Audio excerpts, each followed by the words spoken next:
are stuck. Yeah, thank you for welcoming us.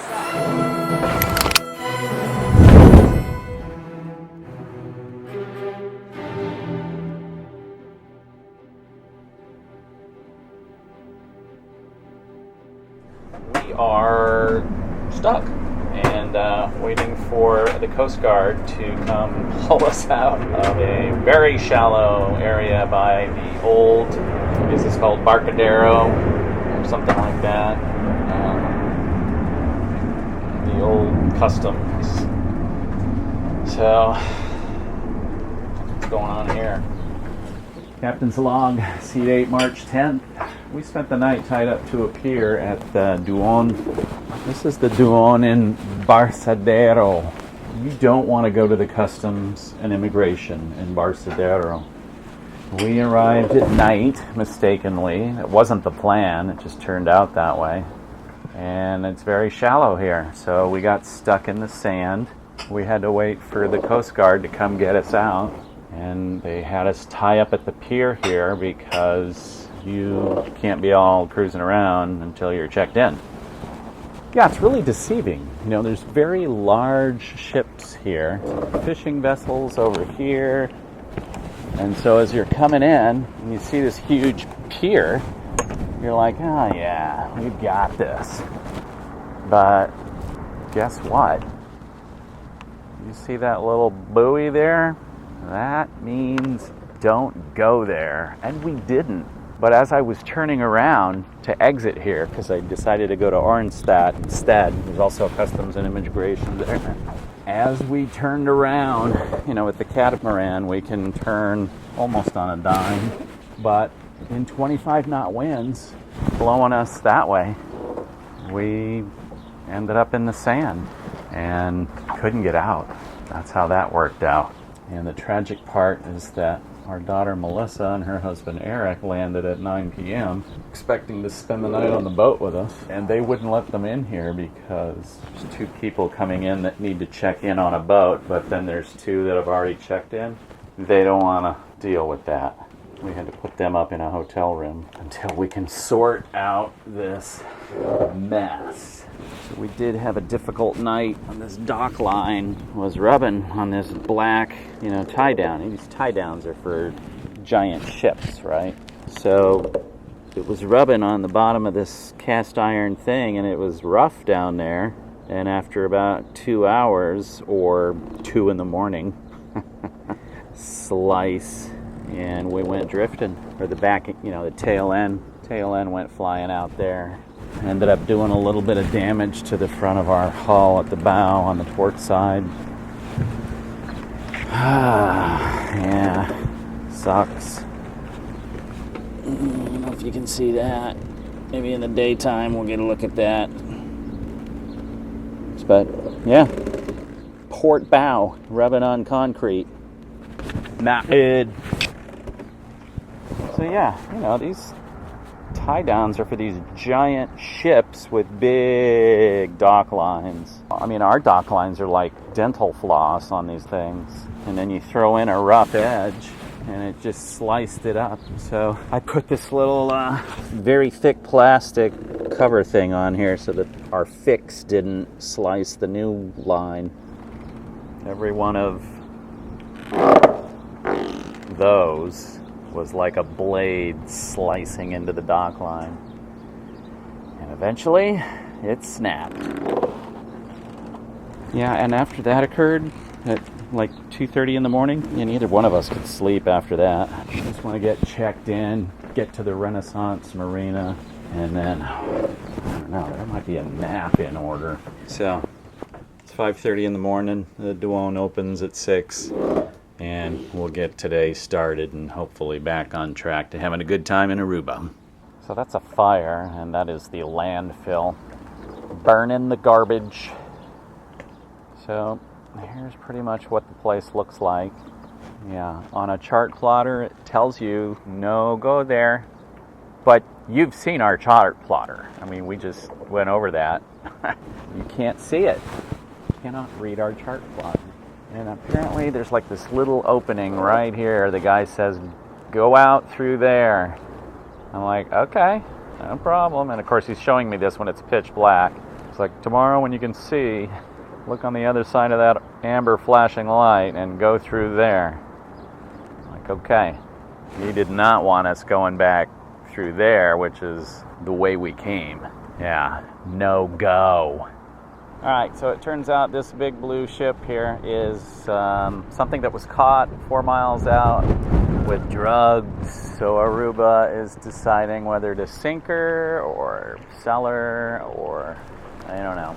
And there's the super shallow water that you don't want to go into. So maybe dinghy appropriate. That's about it. And we're going to go out through that little gate right there. Turn right after that black fender.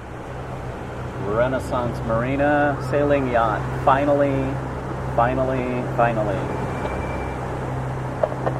Renaissance Marina, channel 69,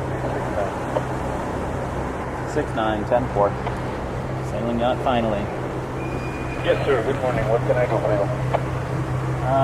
We were supposed to arrive last night, but we're coming in early this morning. Have you cleared customs and immigration already? Yes, sir. We're clear. Okay. And when are you planning to come in? 10 minutes, 20 minutes. You're at anchor right now? No, I'm coming up from the Barcadera. Okay. You're coming down. Okay. We'll drop our tender in the water. What we have for you is the Mediterranean moor, so you will have to back in. Give us the starboard mooring line first, the port mooring line second. Then put the engine forward and we'll bring your 2 lines from the 2 bows to the mooring bows. Once you get in, we'll have 1 person on the dock and we'll have the tender standing by your step. So as you come, you have to enter the channel for Orionstad Port. As you come to the entry of the marina, there's a big concrete mooring bollard in the middle of the entry. You keep that one to port. And the 2 white stake buoys you need to keep to port too. You're almost immediately on the right hand side as you come in.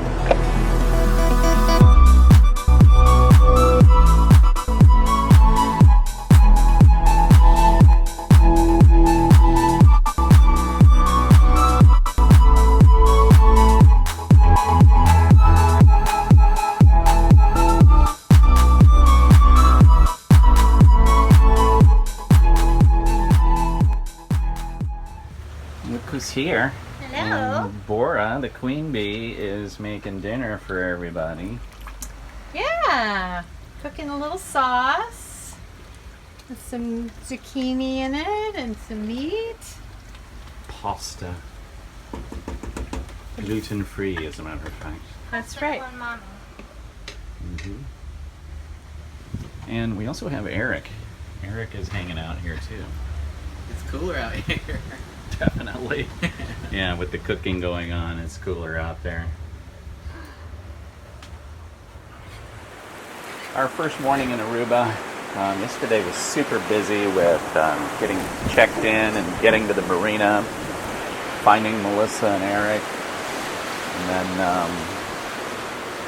after that, we were all starving and we all were exhausted, so we had a nap. And then it was time to eat dinner. And it's just so busy. So we're at the Renaissance Marina in Aruba. It's the first morning we've been here. It's a gorgeous day. It's a little windy. You know, wind's blowing at 25, 30 knots. And yeah, it's beautiful. We're probably going to take the dinghy out and about.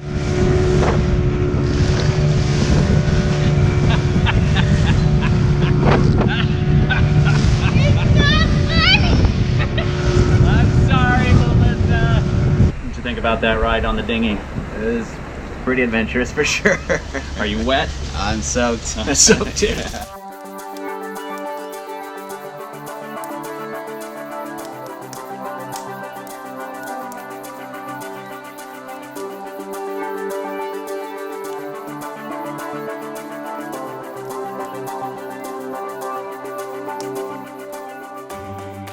There's a really nice area here where they had a party last night. There was a live band over on this stage here that sounded really good. Probably like a wedding or something. No better backdrop than Caribbean Sea of Aruba. It's looking pretty damn clear out there. So like yesterday and the day before that, there's 25 knot winds, maybe even 30 right now. It's pretty substantial.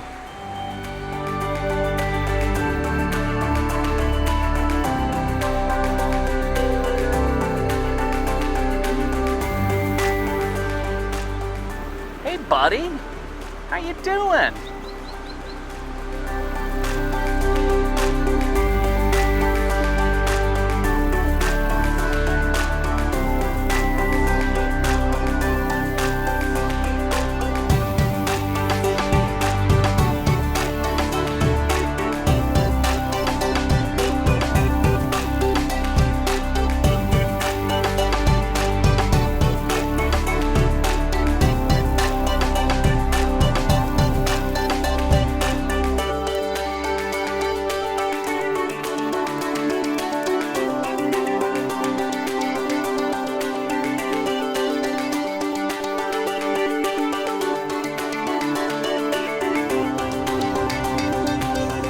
There's a cute couple.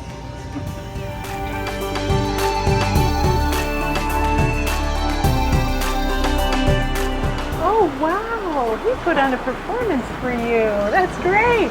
Steve, we need our keys out to board. You need your key out? Yes, everybody needs the keys to board.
Yeah, let's get towels.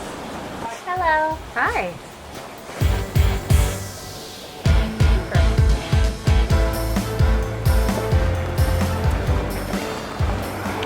This is beautiful here.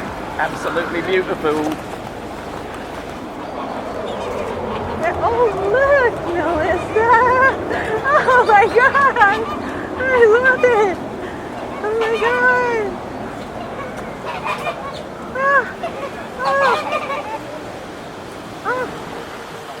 All right, guys. They're right here. Steve, look. Steve, right here. Hi there. Hey there, buddy. You're beautiful. Yes, you are. Well, thank you for welcoming us to your beach. Oh, that one likes you, Eric. I think you found a friend. Yes. Yes. Oh, well, thank you for welcoming us. I've never been this close to a flamingo. Yeah, where else can you sunbathe and swim and then get out to a bunch of flamingos waiting for you? That's so great. You're the only one that can maneuver. It went underwater. Oopsie. It went underwater. But we're all good. It's still recording. So we'll see how it goes. And luckily, I have water shoes from the smartest person at this beach.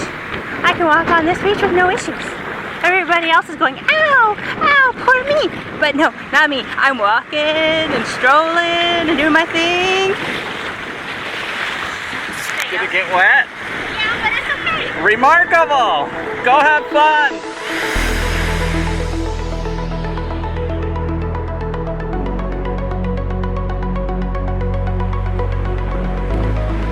Oh, they're having a good old time out there. Private cabana. We are going to have to look into that.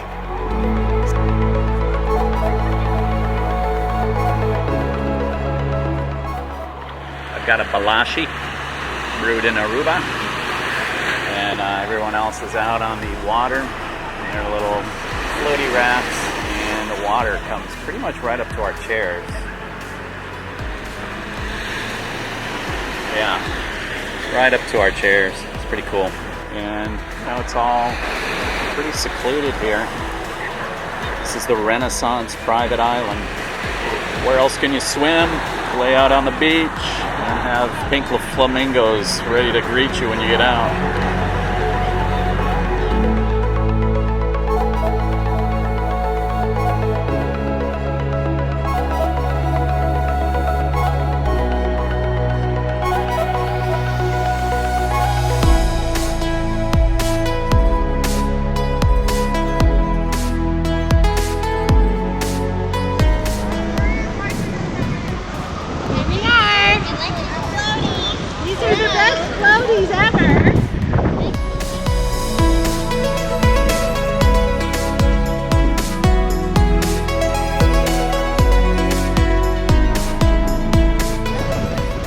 Chillin'.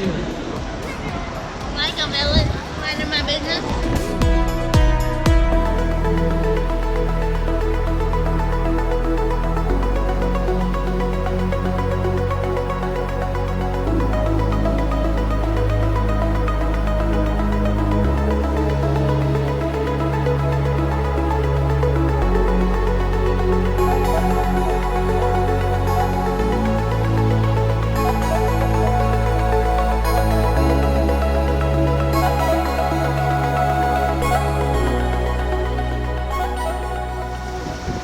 We got them trapped now.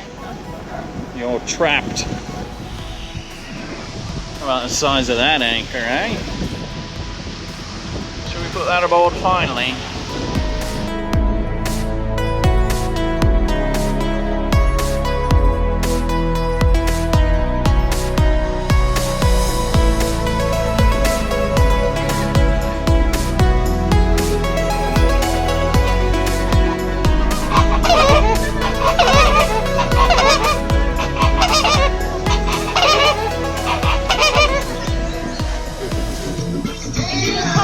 From Alyssa, Coco Loco. Ah, Coco Loco. Coco Loco! You have changed. Yeah. Is it good? It's coconut water. Coconut water. I'm gonna have to say that that's organic. I would say. He just really chopped it down from a tree? Just chopped it off from a tree. Seconds ago.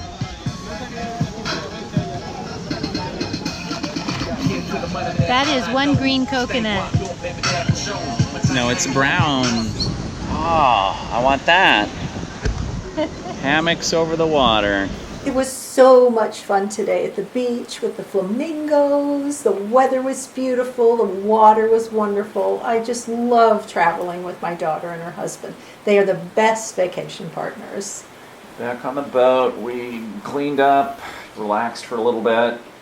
So we're going to go across the street to the adults-only Renaissance building. And Ooh, adults only. we've got a dinner reservation there, so we're going to do that.